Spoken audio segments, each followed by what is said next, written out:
Hello students. आज हम पढ़ने वाले हमारे पास में फिफ्थ चैप्टर का नेक्स्ट टॉपिक। फिफ्थ चैप्टर जो चल रहा था हमारा कॉम्प्लेक्स नंबर, उसके अंदर हमने बहुत कुछ चीज़ें देखी थी। हमने देखा था मॉडुलस, मल्टीप्लिकेटिव, इन्वर्स, हमने सिंप्लीफिकेशन देखा था कि आयोटा की पावर को कैसे सिंप्लीफाई करते हैं। ये सब सारी चीज़ें हमने चैप्टर नंबर 5 में अभी तक पढ़ी है और हमने एक्सरसाइज 5.1 भी कर ली। आइए अपन आगे बढ़ते हैं। आज कुछ अपने पास में नया टॉपिक पढ़ने वाले, बड़ा ही अच्छा और इम्पोर्टेंट टॉपिक है Argand plane and polar representation. Topic है हमारा कि आर्गेंट प्लेन क्या होता है। हमने कार्टेशियन प्लेन देखा है, कार्टेशियन प्लेन को हम पढ़ते आए हैं। उसी के जैसा हमारा एक आर्गेंट प्लेन है, कार्टेशियन प्लेन से मैच होता है। और हमारा एक पोलर रिप्रेजेंटेशन है। पोलर रिप्रेजेंटेशन एक फॉर्म है जिसको नॉर्मल फॉर्म भी कहते हैं जनरली। तो Argand plane and polar representation of complex number की, कॉम्प्लेक्स नंबर के अंदर आर्गेंट प्लेन क्या होता है और पोलर रिप्रेजेंटेशन क्या होता है, इसके अंदर हमें देखना है। तो देखिए हमने एक एग्जांपल लिया है, यहाँ पे समझते हैं क्या होता है। सम कॉम्प्लेक्स नंबर, कुछ कॉम्प्लेक्स नंबर लिए हैं 2 + 4 आयोटा -2 + 3 आयोटा 0 + 2 आयोटा -5 का 2 iota are represent by pair of coordinates. इन सभी कॉम्प्लेक्स नंबर को जब हम कोऑर्डिनेट्स की फॉर्म में लिखते हैं तो देखो किस तरह से लिखना है। हमें ये पता है कि अगर 2 + 4 आयोटा है तो इसका मतलब क्या हो गया, x + आयोटा y। अगर ये x + आयोटा y है तो इसका नाम हमने a दे दिया। x की वैल्यू 2 हो गई और y की वैल्यू कितनी होगी 4, क्योंकि हमारा 2 + 4 आयोटा x + आयोटा y है। सेकेंड -2 + 3 आयोटा है तो इसको x + आयोटा से कंपेयर करेंगे तो पॉइंट का नाम सेकेंड पॉइंट इसलिए b दे दिया, -2 और 3 हो गया।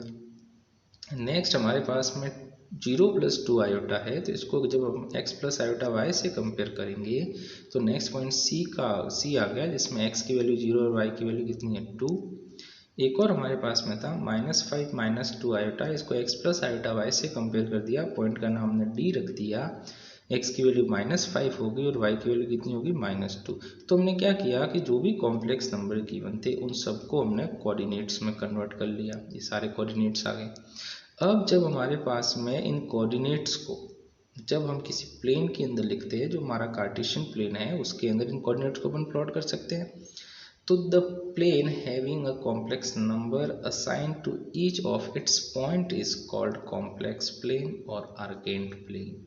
कि अगर हमारे पास में जो कॉम्प्लेक्स नंबर है उनके पॉइंट को असाइन करें और उस पॉइंट को हम कार्टेशियन प्लेन में प्लॉट करेंगे तो उससे जो बनने वाला प्लेन है, अब उसका नाम कार्टेशियन प्लेन नहीं रहा, उसका नाम चेंज कर दिया। कॉम्प्लेक्स नंबर के प्रेजेंस में जो हमारा कार्टेशियन प्लेन है उसका नाम क्या रखेंगे अपन, आर्गेंट प्लेन। तो ये जितने भी पॉइंट्स थे हमने इन सबको प्लॉट कर दिया है और इन सबको प्लॉट करने के बाद जैसा कि अपन छोटी क्लासों से ग्राफ प्लॉट करते आए हैं तो वैसे ही प्लॉट कर दिया। तो इस पूरे जो प्लेन जो आपके पास में जो प्लेन बना है प्लॉट करने के बाद इसका नाम क्या रख दिया हमने, आर्गेंट प्लेन। की जब कॉम्प्लेक्स नंबर के पॉइंट्स को हम किसी प्लेन में प्लॉट कर लेते हैं तो जो कार्टेशियन प्लेन बनता है उसी का नाम क्या रखा जाता है, आर्गेंट प्लेन। तो वही हमारा आर्गेंट प्लेन है, presence of coordinates of a complex number. कि कॉम्प्लेक्स नंबर के कोऑर्डिनेट्स से जो बनने वाला प्लेन है वो हमारा आर्गेंट प्लेन है। ओके, तो पहला था हमारा आर्गेंट प्लेन, तो इस तरह से हमारा एक आर्गेंट प्लेन होता है। सेकेंड है हमारा मॉड्यूलस। मॉड्यूलस वैसे हमने पहले पढ़ा है, फिर भी देख लेते हैं एक्चुअली मॉड्यूलस क्या है। कि लेट एक कॉम्प्लेक्स नंबर है x + iota y। Okay, complex number z contain a point p having the coordinate x + iota y। तो इसके कोऑर्डिनेट हो गए, एक x हो गया और एक y हो गया। तो इसके कोऑर्डिनेट x + आयोटा y हो गए। तो ये जो पॉइंट है हम देखेंगे कि दोनों वैल्यू पॉजिटिव है, x भी पॉजिटिव है y भी पॉजिटिव है। अगर ये दोनों वैल्यू पॉजिटिव है तो हमें पता है कि अगर दोनों वैल्यू पॉजिटिव है तो हमारा जो पॉइंट है वो हमारे पास में कौन से क्वाड्रेंट में हो गया, फर्स्ट क्वाड्रेंट में। तो ओरिजिन को हमने 0 0 को जो हमारा था उसको पी पॉइंट से जो फर्स्ट क्वाड्रेंट में x + y कहाँ से आया, x + y ये z था, उसके कोऑर्डिनेट्स थे कॉम्प्लेक्स नंबर के। तो इसको हमने फर्स्ट कोऑर्डिनेट्स प्लेन के अंदर प्लॉट कर दिया तो हमारे इस तरह का एक आर्गेंट प्लेन बना। अब क्या हो गया, इसके कोऑर्डिनेट कितने o, मतलब ओरिजिन, इसके कोऑर्डिनेट कितने 0 0 और p के कोऑर्डिनेट कितने x y। तो एक पॉइंट तो हो गया जिसके 0 को 0 कोऑर्डिनेट्स है और एक पॉइंट कितना होगा जिसके कोऑर्डिनेट है x y। तो क्या हम इस O और P को OP डिस्टेंस से रिप्रेजेंट कर सकते हैं, क्योंकि ये डिस्टेंस होगी, किसके बीच में डिस्टेंस होगी, it is a distance between given two points. कौन कौन से, O और P के बीच की, O और P के बीच की डिस्टेंस है OP। तो हमने कहा OP is a distance between given two points.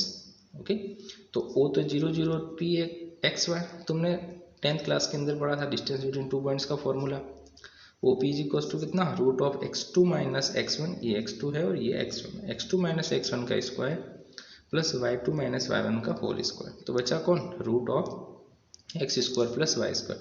तो यही तो हमने मॉडुलस पढ़ा था कि कॉम्प्लेक्स नंबर के मॉडुलस को क्या कह सकते हैं हम, modulus of z is equal to r is equal to क्या फॉर्मूला था, root of x square plus y square. तो ये फॉर्मूला यहाँ से आया है, हमें तो वैसे इसका फॉर्मूला ध्यान में रखना है कि जो मॉडुलस है उसका formula z is equal to r root of x square plus y square, इसका एक फॉर्मूला होता है जो मॉडुलस निकालते हैं अपन। तो ये था हमारा मॉडुलस। वैसे मैंने मॉडुलस लास्ट वीडियो के अंदर पढ़ा था कि मॉडुलस कैसा होता है, डायरेक्ट मैंने फॉर्मूला पढ़ा था और मैं ये देखा कि फॉर्मूला बना कैसे, डिस्टेंस बिटवीन 2 पॉइंट से जनरेट हुआ फॉर्मूला है हमारा। ओके, नेक्स्ट देखते हैं। अब था हमारा सेकेंड पार्ट आज का कि आर्गन प्रिंट तुमने पढ़ लिया, फिर हमारा polar representation of a complex number, जिसको normal form of the complex number भी कह सकते हैं, दोनों नाम एक ही है। कैसे, बहुत ही अच्छा इंपॉर्टेंट है, आप इसको ध्यान से देखेंगे तभी समझ में आएगा, बाकी समझ में नहीं आएगा, ये थोड़ा सा है ऐसा है, तो आपको एक बार पहले समझना है, क्योंकि टर्म जो इसके अंदर जो टर्म्स आने वाली है थोड़ी सी डिफरेंट आने वाली है, कुछ न्यू टर्म्स आने वाली है। कैसे देखेंगे, बहुत सिंपल सा है, ध्यान से देखेंगे। किस आपके पास में स्टेप जो हमारी फर्स्ट है वो कह रहा है फाइंड और convert the given complex number into general form x that is equal to x plus iota. आपको कोई सा भी कॉम्प्लेक्स नंबर गिवन होगा, अगर वो general form x plus iota y या ए प्लस आयोटा बी की फॉर्म में नहीं है तो पहले आप इसको जनरल फॉर्म बनाएंगे। जनरल फॉर्म कैसे बनाएंगे, अगर नहीं है मतलब डिनोमिनेटर के अंदर आयोटा होगा तो आपको आयोटा से मल्टीप्लाई डिवाइड कराना पड़ेगा, तो उसको पूरा सिंप्लीफाई करने के बाद सबसे पहले आपका जो कॉम्प्लेक्स नंबर है वो इसी फॉर्म में होना चाहिए, x plus iota y, denominator के अंदर आयोटा नहीं आना चाहिए। ओके, तो सबसे पहले हम इसको कन्वर्ट करेंगे सिंपलेस्ट फॉर्म के अंदर। ओके, तो एक्स प्लस आयोटा वाई हो गया। स्टेप टू में हमें फाइंड करना है modulus of z is equals to r is equals to root of x square plus y square. तो जो सिंपलेस्ट फॉर्म आ गई थी आपकी, जनरल फॉर्म आ गई थी, उसका क्या निकालना है अब, मॉडुलस फॉर्मूले से। फिर आपको निकालना है tan alpha. Okay, tan alpha क्या है, एक एंगल है जो कॉम्प्लेक्स नंबर बना रहा है। ओके, टेन एल्फा बनाना है। एल्फा क्या है, एक एल्फा एंगल है। एल्फा क्या है, एंगल है। ओके, रूट्स नहीं है, ये एंगल है, तो ये एंगल है। इसकी वैल्यू है आपके पास में modulus of y upon x. y कहाँ से आएगा, y कॉम्प्लेक्स नंबर में गिवन है। x कहाँ से आएगा, x भी कॉम्प्लेक्स नंबर में गिवन है, तो यहाँ से एक्स वाई लेना है। और tan alpha is equals to modulus of y by x, आपको ये फाइंड करना है। देखते हैं कैसे, अभी आके देखेंगे कैसे फाइंड करते हैं इसको। फिर आपको ये चेक करना है कि whether complex number on the basis of their coordinate point, कि आपके पास में कौन से क्वाड्रेंट के अंदर आ रहा है, वो कौन से क्वाड्रेंट के अंदर आ रहा है, ये फर्स्ट सेकेंड थर्ड और फोर्थ। मतलब जैसे आपका z ये आपके पास में है x प्लस आयोटा वाई, दोनों पॉजिटिव है तो फर्स्ट क्वाड्रेंट है, पहला नेगेटिव है दूसरा पॉजिटिव है तो सेकंड क्वाड्रेंट है, जैसे कोऑर्डिनेट्स होते हैं वैसे। दोनों नेगेटिव है तो थर्ड क्वाड्रेंट है, और पॉजिटिव है पहला और दूसरा नेगेटिव है तो फोर्थ क्वाड्रेंट में। जैसा कि अपने कोऑर्डिनेट्स के पॉइंट्स होते थे ऐसे ही अपन इसको पता करेंगे कि x और y की वैल्यू क्या है, इन दोनों के वैल्यू के बेसिस पे अपन डिसाइड करेंगे हमारा क्वाड्रेंट की कौन से क्वाड्रेंट में, फर्स्ट में, सेकंड में, थर्ड में और फोर्थ में। तो सबसे पहली स्टेप हमने देखी थी कि जनरल फॉर्म बनानी है, दूसरी स्टेप में मॉडुलस फाइंड करना है, थर्ड स्टेप में कॉम्प्लेक्स नंबर फाइंड करना है, और फोर्थ स्टेप में ये देखना है कि हमारा कॉम्प्लेक्स नंबर कौन से क्वाड्रेंट में आता है, वो कैसे देखेंगे, कोऑर्डिनेट की वैल्यू से। तो अगर आपका complex number z first quadrant में आता है तो थीटा इज इक्वल्स टू लिखना है एल्फा।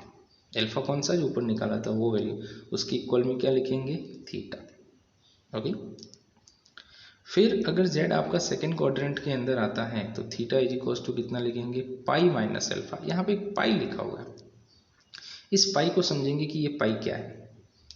ये पाई हमारा 3.14 नहीं है, और पाई ही नहीं है हमारा 22/7, 3.14 भी नहीं है, 22/7 भी नहीं है। पाई एंगल की फॉर्म में पाई को कहते हैं 180 डिग्री। ओके, तो पाई मतलब अब हम क्या करेंगे, हम बड़ी क्लास में आ गए हैं तो अब हम क्या करेंगे कि जितने भी एंगल्स होंगे उन सबको इन टर्म्स ऑफ पाई लिखेंगे। पाई का मतलब कितना है, 180 डिग्री। तो जब आपका कॉम्प्लेक्स नंबर सेकंड क्वाड्रेंट में होगा तो थीटा को कितना लिखना है, पाई माइनस एल्फा। ओके, अभी याद रखना है भी, एग्जाम्पल देखेंगे तो सारी चीज़ें क्लियर हो जाएगी अपने पास में। अगर थर्ड क्वाड्रेंट में है तो theta is equals to alpha minus pi. Alpha कहाँ से लाना है, tan alpha modulus of pi by x से। ओके, पाई कितना, ये अपना पाई है। फिर देखो वापस देखते हैं, Z line the first quadrant, तो थीटा और एल्फा बराबर है। थीटा कहाँ है sir, question theta polar form में आएगा, देखेंगे कहाँ पे आता है।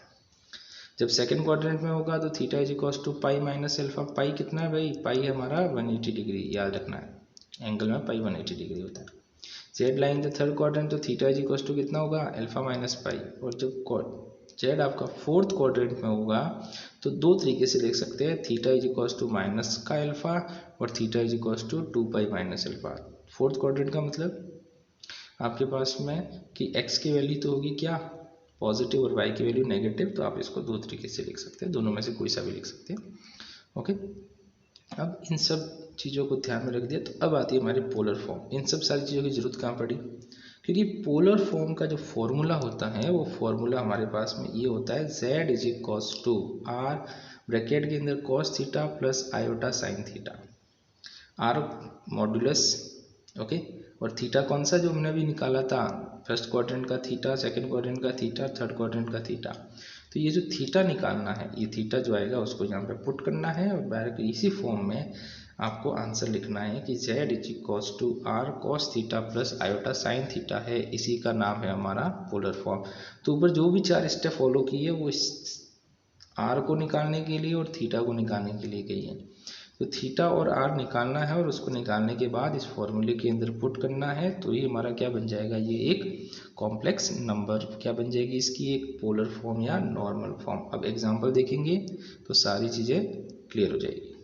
ठीक है, एग्जांपल ये कहता है, represent the complex number z is equals to 1 plus iota root 3 in polar form, कि इसको पोलर फॉर्म में लिखना है। तो पोलर फॉर्म में कैसे लिखेंगे, अभी हमने देखा था पोलर फॉर्म में लिखना है, z is equals to 1 plus root 3 iota according to general form. ये जनरल फॉर्म पहले से गिवन है, फर्स्ट स्टेप हमारी फॉलो हो गई।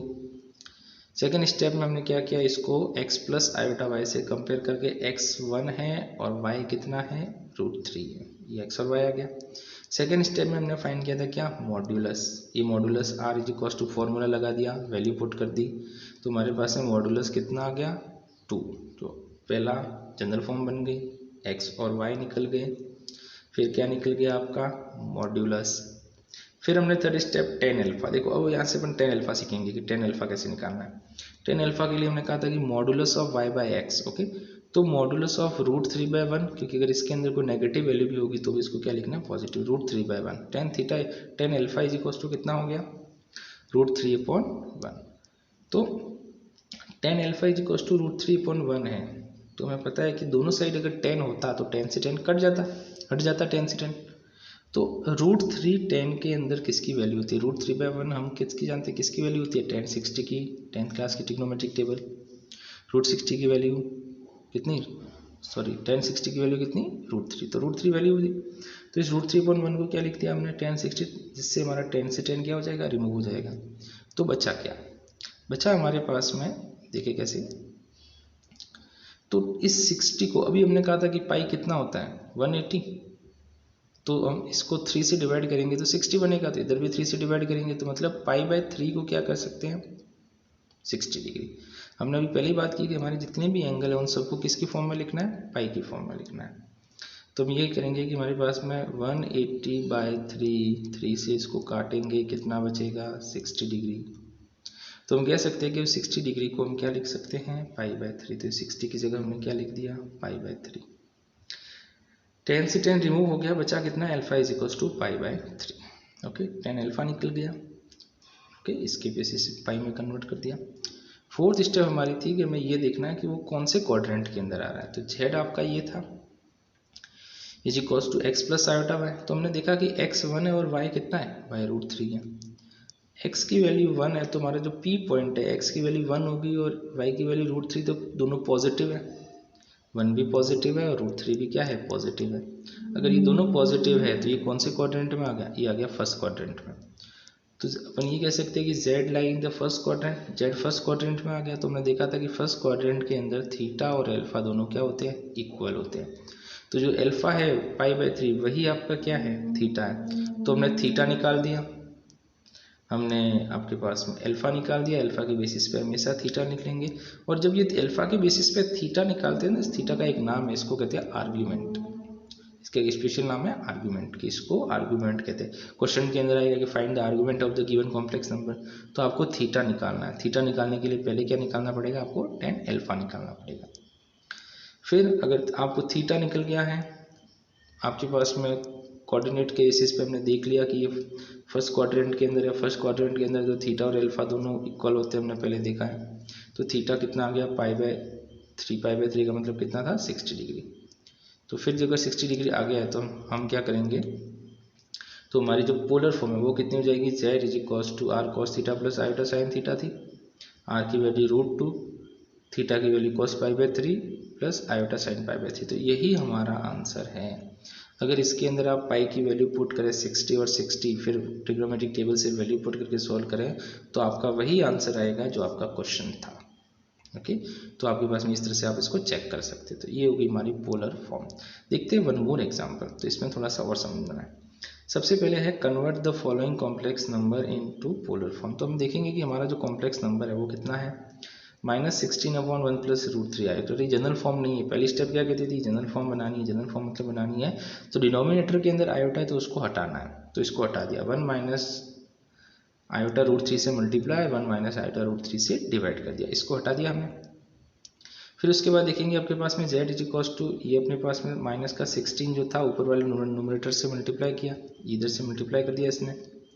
नीचे क्या बना, a plus b minus b, तो आइडेंटिटी बन गई a square minus iota square √3 का स्क्वायर, रूट से स्क्वायर कैंसिल हो गया, कितना बचा 1 + 3, नोमिनेटर कितना माइनस का 16 और multiply 1 minus iota √3 as it is.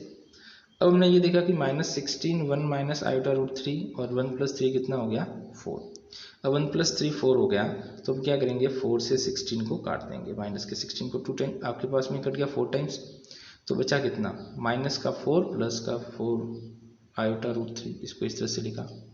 तो ये जो फॉर्म आ गई है ये हमारे पास में क्या आ गई है, ये हमारी जनरल फॉर्म आ गई। इसमें a तो आ गया -x तो आ गया माइनस का 4 और y कितना आ गया 4√3। तो कोई भी कॉम्प्लेक्स नंबर गिवन होगा सबसे पहले हम उसको क्या बनाएंगे, जनरल फॉर्म। कौन सी general form, x plus iota y. x आ गया माइनस का 4 और y कितना आ गया 4√3 आ गया। फिर हमने सेकंड स्टेप में जब x और y आ गया तो क्या फाइंड करना है, मॉड्यूलस। मॉड्यूलस के अंदर x का स्क्वायर प्लस y का स्क्वायर वैल्यू पुट करेंगे, ये 64 हो गया और मॉड्यूलस कितना आ गया 8 आ गया। थर्ड स्टेप में हमने क्या फाइंड किया था, थर्ड स्टेप में फाइंड किया था tan alpha modulus of y/x। तो y था √3 और x था -1, बट इधर मॉड्यूलस लगा रखा था, इस मॉड्यूलस को की वजह से आपका जो नेगेटिव साइन है वो भी क्या हो जाएगा, पॉजिटिव हो जाएगा। तो इसको क्या लिख सकते हैं, माइनस हटा करके √3 + 1, √3/1। तो हमें पता है कि √3/1 को भी अपन ने क्या कहा था tan 60 को क्या लिखा था tan पाई/3। तो tan से tan रिमूव हो जाएगा तो अल्फा इज इक्वल्स टू पाई/3 आ गया। फिर हमने देखा कि हमारा जो z है वो कुछ इस तरह से है, -4 + 4√3। तो हम ये करेंगे कि x और y की वैल्यू, x तो है नेगेटिव और y है पॉजिटिव, मतलब नेगेटिव कॉमा पॉजिटिव, x की वैल्यू नेगेटिव और y की वैल्यू पॉजिटिव। कौन सा क्वाड्रेंट हो गया, सेकंड क्वाड्रेंट हो गया। x की वैल्यू नेगेटिव, y की वैल्यू पॉजिटिव, सेकंड क्वाड्रेंट हो गया। तो सेकंड क्वाड्रेंट होने की वजह से हमने कहा था कि थीटा को क्या लिखना है, पाई माइनस अल्फा। तो थीटा कितना हो गया, पाई माइनस पाई/3, एलसीएम ले सकते हैं 3 पाई माइनस का पाई कितना बचा 2 पाई/3। इस 2 पाई/3 को निकल गया हमारा थीटा, इसका नाम क्या रखना है, आर्ग्यूमेंट। ओके, जब थीटा निकल गया, मॉडुलस निकल गया, तो हमें क्या निकालना है भाई, पोलर फॉर्म। तो z is equals to r cos theta plus iota sine theta. तो हमारे पास में ये हो गया z is equals to r cos theta की वैल्यू कितनी 2 पाई/3 और आयोटा साइन की वैल्यू थीटा की वैल्यू कितनी 2 पाई/3। अगर आप इसको सिंप्लीफाई करें तो वापस हमारा वही आंसर आएगा जो पहले था। ओके, तो इस तरह से हमें सबसे पहले हमें जो गिवन कॉम्प्लेक्स नंबर था उसको तो आप जनरल फॉर्म में कन्वर्ट कर लिया रेशनलाइजेशन करके आयोटा से। जनरल फॉर्म आने के बाद आपने x और y की वैल्यू ले ली, x और y की वैल्यू लेने के बाद मॉडुलस फाइंड कर दिया, मॉडुलस फाइंड करने के बाद में tan अल्फा फाइंड कर दिया। tan अल्फा के बेसिस पे अपने tan अल्फा को किसकी फॉर्म में लिखना, पाई की फॉर्म में।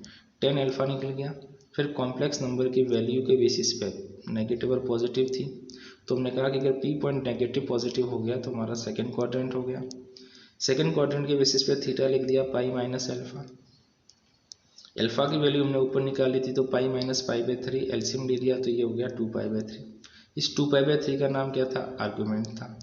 फिर हमने पोलर फॉर्म का फॉर्मूला लिख दिया और इसके अंदर हमने वैल्यू पुट कर दी। पोलर फॉर्म का फॉर्मूला लिख दिया, वैल्यू पुट कर दी, तो हमारे पास में ये बन गया हमारी पोलर फॉर्म। तो आज हमने टॉपिक पढ़ा आपके पास में, एक तो आर्गुमेंट पढ़ा और एक पढ़ा हमारे पास में इसकी पोलर फॉर्म। पोलर फॉर्म बहुत ज़्यादा इंपॉर्टेंट है, ओके, कि पोलर फॉर्म कैसे रिप्रेजेंटेशन की जाती है। ओके, तो आप इसको 2-3 बार देखेंगे अच्छे से, और 2-3 बार अच्छे से देखने के बाद आपके पास में आप इसको सॉल्व कर सकते हैं। और क्लास नोट्स के लिए आपके पास में यहाँ पे जो आपका जो वीडियो चल रहा है, यहाँ पे एक इस तरह का एरो बना हुआ है, आप उस पर क्लिक करेंगे तो एरो इस तरह में बन जाएगा। ओके, आपके यहाँ पे इस तरह का एरो बना हुआ है, ओके, ट्रायंगल, छोटा सा ट्रायंगल की फॉर्म में।